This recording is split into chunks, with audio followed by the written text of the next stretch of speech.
Assalamualaikum warahmatullahi wabarakatuh.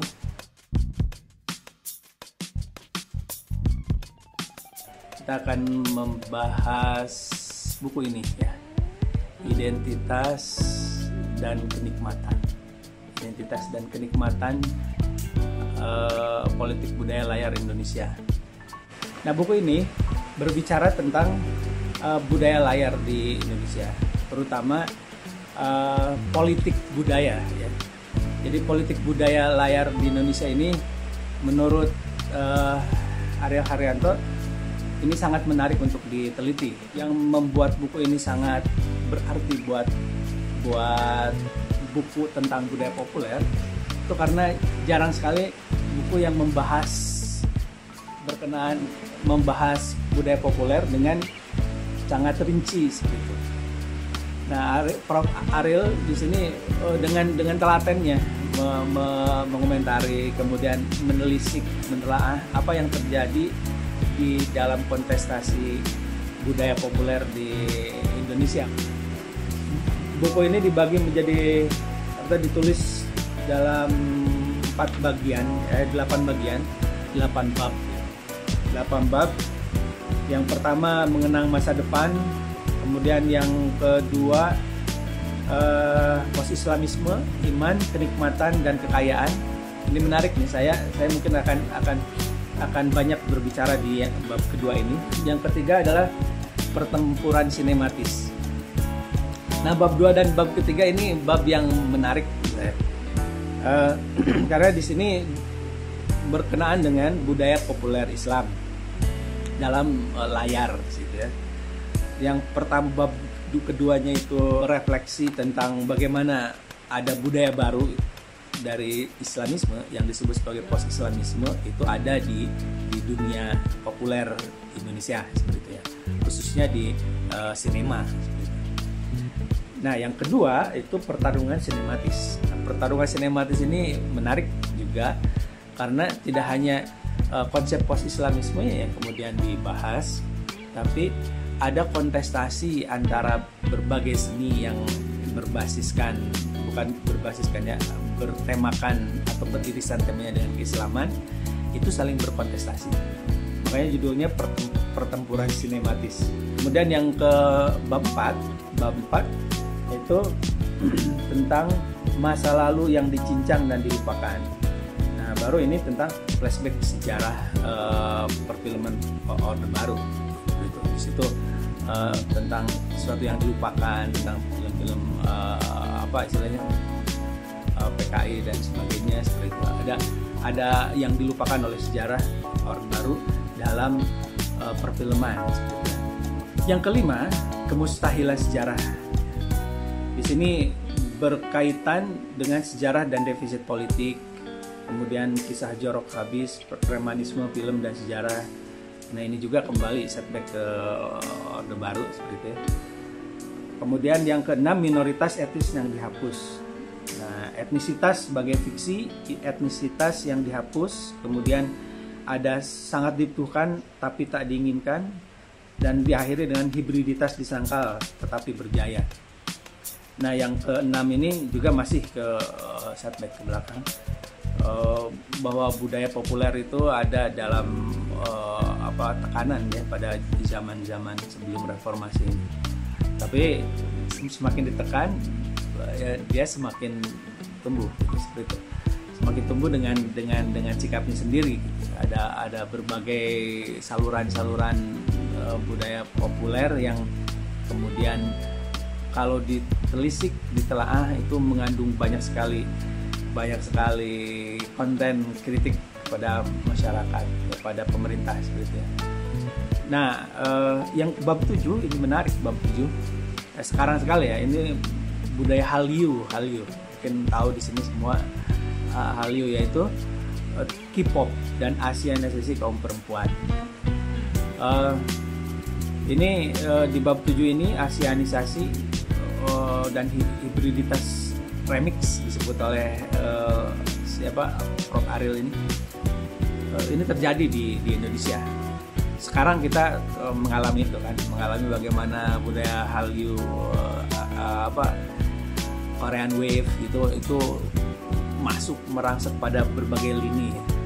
Sejak film, tentu saja film masuk ke Indonesia tidak terbendung menurut saya. Kalau kita buka atau berlangganan di platform sinema digital, itu hampir didominasi oleh film-film Korea seperti itu. Mereka bersaing sekali dengan film-film Hollywood, baik di Netflix misalnya, atau apalagi kalau di Viu. Ini menarik bagaimana pengaruhnya pada kaum perempuan, kelas menengah muda perempuan di hal ini. Belum lagi di musik ya. Kalau musik udah jelas karena K-pop identik dengan musik awalnya.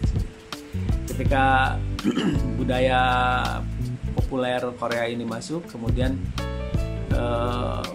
pasca reformasi, kemudian 10 tahun setelah pasca reformasi, jadi ada gelombang susulan. Kalau saya sebut ada gelombang susulan, budaya Hallyu ini bergeser dari apa istilahnya, budaya global yang ke barat itu, kemudian bergeser ke Asia seperti itu. Ini bisa dilihat juga di novel-novel, di film yang berbau Islam, bahkan populer Islam. Saya meneliti salah satunya, yaitu buku novelnya Asma Nadia ya, Love Spark in Korea seperti itu, atau Jilbab Travelers, itu Korea sekali seperti itu. Dan tentu saja ini menarik untuk diteliti. Ini bagian dari Hallyu, seolah ada sesuatu yang tidak bisa ditolak untuk menuliskan itu gitu. Baik itu atas nama pasar atau atas nama yang lain. Jadi kalau atas nama pasar, budaya populer memang akrab dengan pasar, bahkan industri memberikan solusi untuk mereka, mengarahkan tema bahkan seperti itu. Dan ketika budaya Hallyu ini atau Korean Wave ini masuk ke para penulis Islam, kemudian ke sinema Islam, ini secara terpisah bisa kita teliti. Dan Ariel Haryanto membahas khusus di bab terakhir seperti itu. Di bab ke-7. Nah, baru bab ke-8, dari layar ke politik jalanan. Ini masa Orde Baru, kemudian kampanye pemilu sebagai budaya populer dia. Jadi buku ini lengkap ya, lengkap dalam pengertian membahas pasca Orba, tapi kemudian juga membahas Orbanya. Jadi ada sebuah landasan untuk berpikir, landasan untuk apa istilahnya, landasan untuk menemukan sesuatu setelah Orba, ketika beliau meneliti budaya sinema atau budaya populer masa Orba seperti itu. Kita sekarang akan coba bahas berkaitan dengan bab 2 tadi, Post-Islamisme, Iman, Kenikmatan, dan Kekayaan. Ini menjadi bab unggulan sebenarnya karena Post-Islamisme ini menjadi satu jargon atau menjadi satu istilah yang kemudian populer ya. Ini di kalangan peneliti sosial Muslim, Islam, peneliti keislaman baik secara sosial maupun secara budaya seperti itu. Bahkan politik ya. Awalnya dari politik. Di sini juga dijelaskan bagaimana awalnya istilah post-Islam itu muncul seperti itu. Ada Olivier Roy gitu seperti itu. Ada Asep Bayat seperti itu. Nah, Ariel Haryanto mendasarkan tesisnya ini ke Asep Bayat, tapi kemudian menggeser dari kecenderungan politik, post-Islamisme politik ke post-Islamisme budaya atau cultural post-Islamism gitu seperti itu. Nah itu sebenarnya saya juga meneliti tentang post-Islamisme dalam S3 saya, dalam disertasi saya tentang post-Islamisme. Ada beberapa yang sama pandangan saya dengan Prof. Ariel, ada juga yang berbeda. Di dalam disertasi saya lebih mengembangkan apa sebenarnya post-Islamisme itu, uraiannya seperti apa. Kalau di sini masih secara umum ya, post-Islamisme diambil. Kalau saya nanti ada uraiannya bahwa yang disebut post-Islamisme itu ada langkahnya, langkah praktisnya. Makanya post-Islamisme bisa masuk di politik, di budaya, di sosial gitu, atau dalam berbagai kegiatan. Ada novel post-Islamis, ada partai post-Islamis gitu. Ada apa lagi? Mungkin ada bisnis post-Islamis gitu. Bahkan ada olahraga yang post-Islamis gitu. Tapi ciri-cirinya kan harus jelas. Nah, saya menemukan ciri-ciri itu. Nanti di akhir akan coba dijelaskan ya. Nah, Prof. Ariel ini kemudian menggeser perspektif sebelumnya sebenarnya. Makanya di caption saya, di uraian saya di diskusi kali ini, apa yang ditelah Pak Ariel Heryanto ini menurut saya selalu menarik seperti itu. Sejak dulu lagi musimnya sastra kontekstual, Pak Ariel Heryanto ini yang kemudian yang ikut dalam wacana itu dan kemudian mengumpulkannya dalam satu buku sastra kontekstual. Nah, beliau salah satu ahli sastra, ahli sosiologi sastra saja yang produktif. Dan ini yang jarang di kita sekarang. Mudah-mudahan Pak Ariel panjang usia, kemudian terus meneliti dan kita menikmati membaca telaahan beliau, kajian-kajian beliau. Dan beliau berada di luar Indonesia dan bisa melihat secara objektif. Di sini post-Islamisme pergeseran dulu melihat budaya populer Islam berkontestasi atau berhadapan-hadapan dengan industri, dengan kesalehan berhadapan dengan industri. Jadi selalu kalau penelitian itu adalah komodifikasi kesalehan. Kalau ayat-ayat cinta, banyak penelitian yang mengatakan wah ini kesalehan dikomodifikasi aja, kemudian jadi kapital gitu sebenarnya. Penulisnya menaguh keuntungan karena dia mengkomodifikasi tema-tema kesalehan. Begitu juga yang lain, misalnya zikir akbarnya Arifin Ilham itu juga dianggap sebagai komodifikasi kesalehan. Karena kemudian ketika dia populer, kemudian rating naik, kemudian kapital masuk seperti itu, industri masuk, uang masuk tentu saja. Agim juga Darut Tauhid pernah diteliti juga berhubungan dengan tadi bahwa kesalehan dan komodifikasi kesalehan atau industri dengan keislaman seperti itu. Nah, akan tapi kesini kemudian jadi bergeser ya, apalagi dengan adanya pemikiran post-Islamis ini. Jadi tidak sekadar berbicara komodifikasi kesalehan atau tidak berbicara berkaitan dengan umat Islam sebagai objek.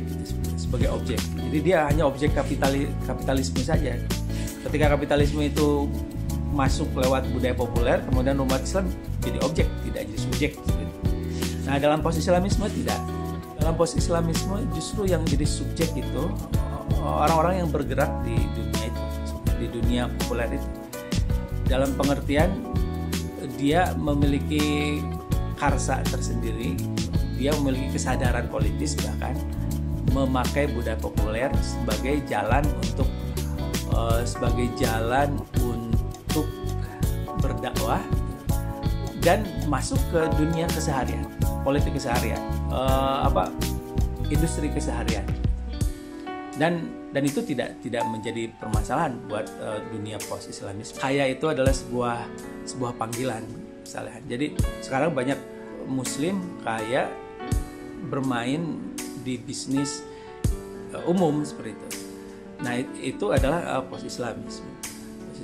Bahkan pasca reformasi, kemudian adanya partai-partai Islam masuk ke parlemen, itu post-Islamis. Asef Bayat meneliti tentang revolusi Iran. Bagaimana revolusi Iran itu menjadikan yang tadinya Islamisme kemudian menjadi post-Islamisme. Nah, post-Islamisme itu mengubah mindset bahwa Islamisme eranya sudah selesai gitu. Jadi demokrasi bukan lagi musuh.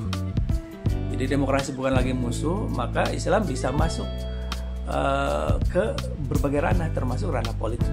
Jadi parlemen diterima, bukan isu-isu khilafah lagi seperti itu. Jadi masuk ke parlemen. Juga di Turki ya, Turki juga seperti itu. Era pasca Erbakan seperti itu. Dulu Erbakan ketika memakai partai Refah misalnya, kemudian digulingkan oleh militer gitu, karena bahwa Islamismenya masih tampak.